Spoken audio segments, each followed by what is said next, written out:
This ebook is brought to you by Agenvard 1998. Psychotherapy.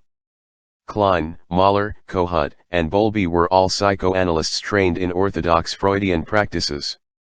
However, each modified psychoanalytic treatment to fit her or his own theoretical orientation. Because these theorists varied among themselves on therapeutic procedures, we will limit our discussion of therapy to the approach used by Melanie Klein.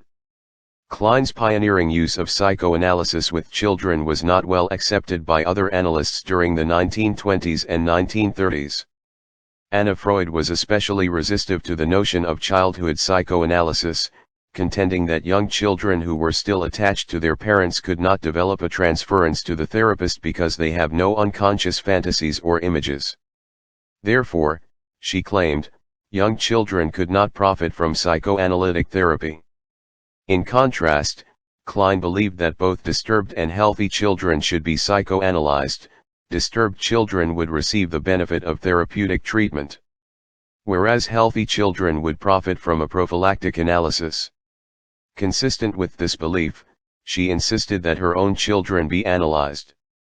She also insisted that negative transference was an essential step toward successful treatment, a view not shared by Anna Freud and many other psychoanalysts. To foster negative transference and aggressive fantasies, Klein provided each child with a variety of small toys, pencil and paper, paint, crayons, and so forth. She substituted play therapy for Freudian dream analysis and free association, believing that young children express their conscious and unconscious wishes through play therapy. In addition to expressing negative transference feelings means of play, Klein's young patients often attacked her verbally, which gave her an opportunity to interpret the unconscious motives behind these attacks. The aim of Kleinian therapy is to reduce depressive anxieties and persecutory fears and to mitigate the harshness of internalized objects.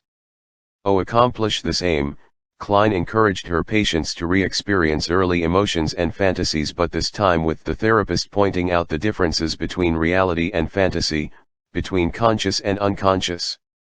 She also allowed patients to express both positive and negative transference, a situation that is essential for patients' understanding of how unconscious fantasies connect with present everyday situations.